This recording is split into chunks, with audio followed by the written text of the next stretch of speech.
You're watching the English newscast on Future Television. I'm Yumna Naufal, and these are today's top stories. The weather begins to clear as Storm Thalassa moves onward, leaving mounds of snow in mountain areas and freezing temperatures across the country.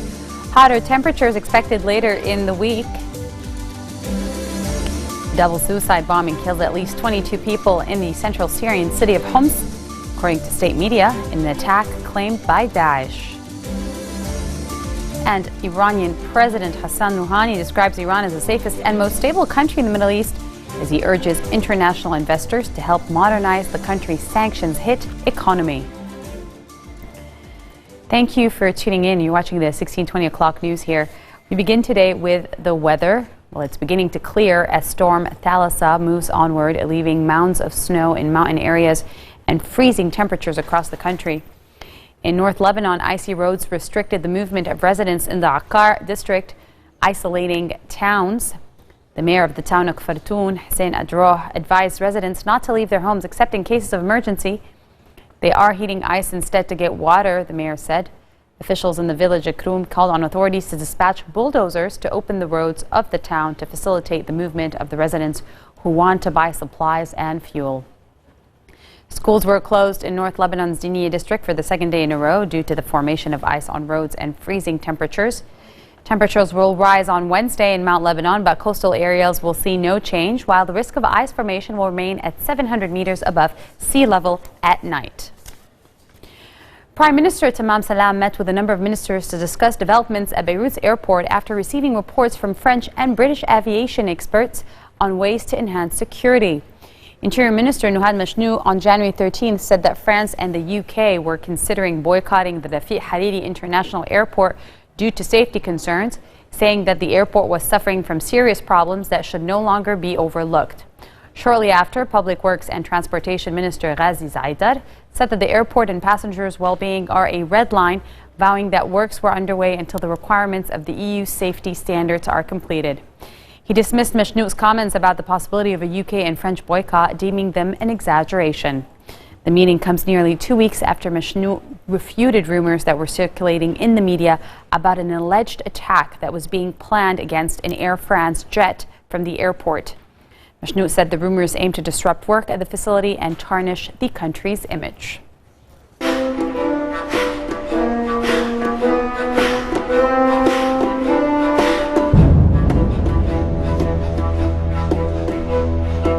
A double suicide bombing killed at least 22 people in the central Syrian city of Homs, state media says, in an attack claimed by Daesh.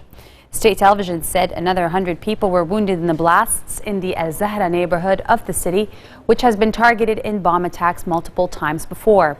The Syrian Observatory for Human Rights, a Britain-based monitor, put the toll at 26 dead, including 16 members of regime forces. Homs provincial governor said the two bombers appeared to have pulled up an army checkpoint in a car together. Daesh claimed the attack in a statement circulated online, though it described the blast as the work of a single suicide bomber. After years of devastating fighting and government sieges, most of the city is now back in the regime hands, with the exception of the Wa'ir district, which is being gradually turned over to the government under a deal with opposition fighters. Russian Foreign Minister Sergei Lavrov gave a foreign policy briefing at his annual address to journalists in Moscow, which covered a range of topics. On Syria, he said the Russian military strikes were weakening areas controlled by terrorists. Lavrov and U.S. Secretary of State John Kerry held a telephone conversation on Monday, urging the UN Special Envoy for Syria, Staffan de Mistura, to set a date very soon for postponed Syria peace talks. The Syrian opposition has cast doubt on whether it would go to peace talks planned for Friday, throwing UN diplomatic efforts into question and accusing the United States of adopting Iranian and Russian ideas for solving the conflict. De Mistura was expected to issue invitations on Tuesday. Turkey says it strongly opposes the Syrian Kurdish group Democratic Union Party, also known as PYD, taking part in UN-backed talks planned for later this week and also seeking a political solution to the Syrian crisis. Prime Minister Ahmed Davutoglu told ruling party lawmakers in parliament that Turkey considers the PYD to be offshoots of the outlawed Kurdistan Workers' Party, known as PKK, which they esteem wages an armed insurgency against Ankara. Davutoglu said he was not against Syrian Kurdish representatives joining the talks, deeming their presence at the table as a necessity. Turkey has long accused the PYD of being allies of Syrian President Bashar al-Assad in a secret pact to carve out an anonymous Kurdish region in northern Syria. The Syrian Kurdish group rejects this, but Russian Foreign Minister Sergei Lavrov insists that UN-backed Syria talks would not be successful if Kurdish representatives were not invited. Coming up next, after FBI Special Agent Fox Mulder in the X-Files, actor David Duchovny gets his own star on the Hollywood Walk of Fame. Stay with us, we'll be right back. Welcome back. You're watching the 1620 o'clock news here on Future Television. Iranian President Hassan Rouhani described Iran as the most stable country in the Middle East and the safest, as he is urging international investors to help modernize the country's sanctions-hit economy.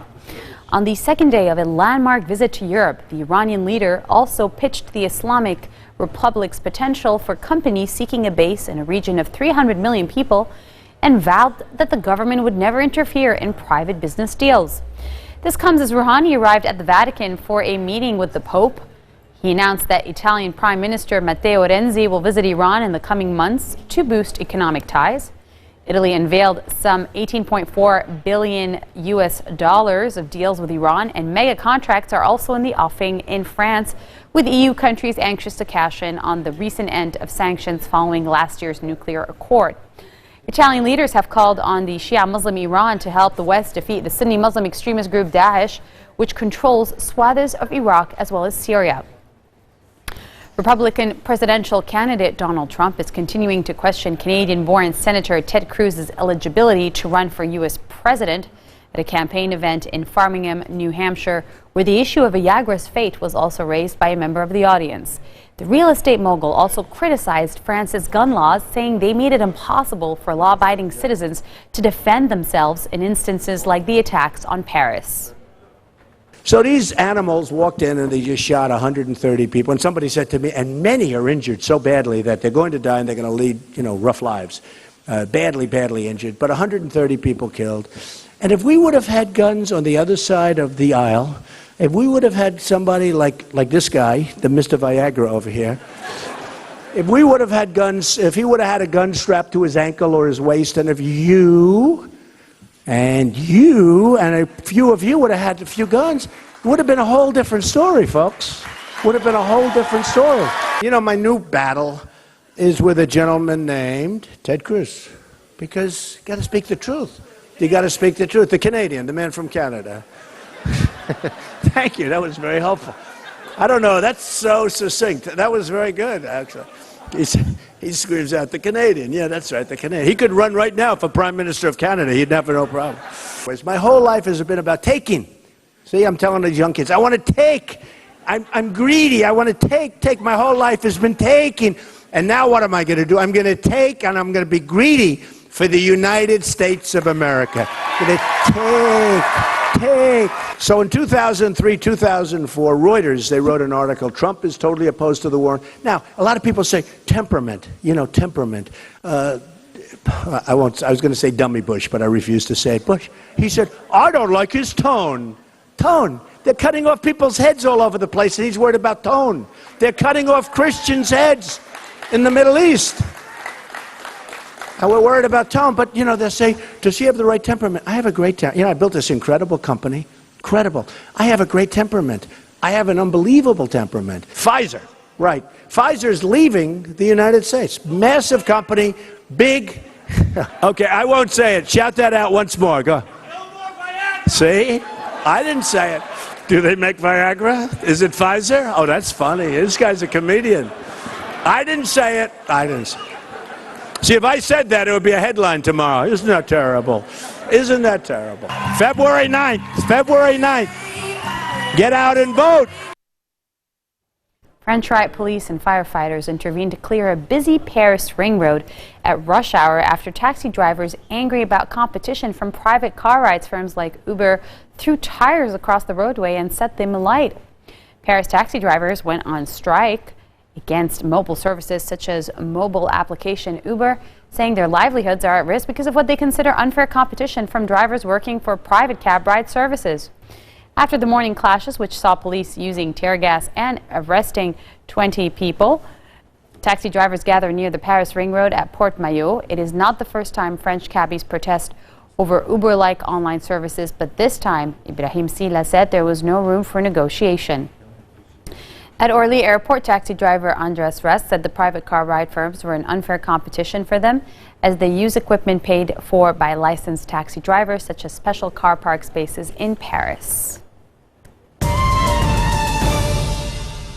This is a good story. After searching the stars for alien life as his character FBI Special Agent Fox Mulder in The X-Files, actor David Duchovny got his own star on the Hollywood Walk of Fame.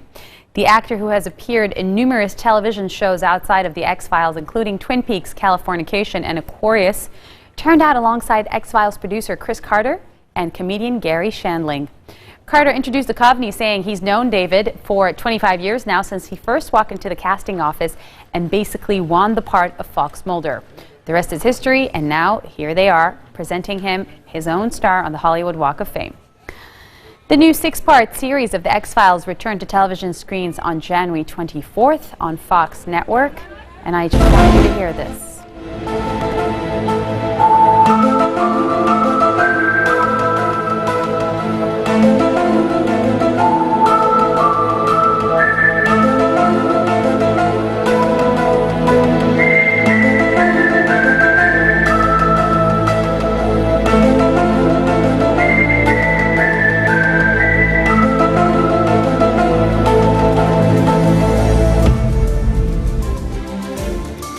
Takes me back to my early teenage years. And on that note, I end our bulletin for today. Now for a reminder of our headlines.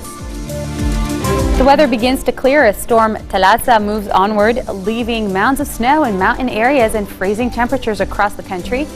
Higher temperatures expected later this week. A double suicide bomb kills at least 22 people in the central Syrian city of Homs, according to state media, in an attack claimed by Daesh. And President Hassan Rouhani describes Iran as the safest and most stable country in the Middle East as he urges international investors to help modernize the country's sanctions-hit economy.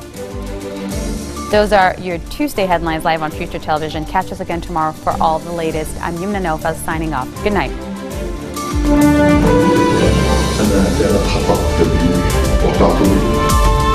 لترشيح العماد ميشيل عون.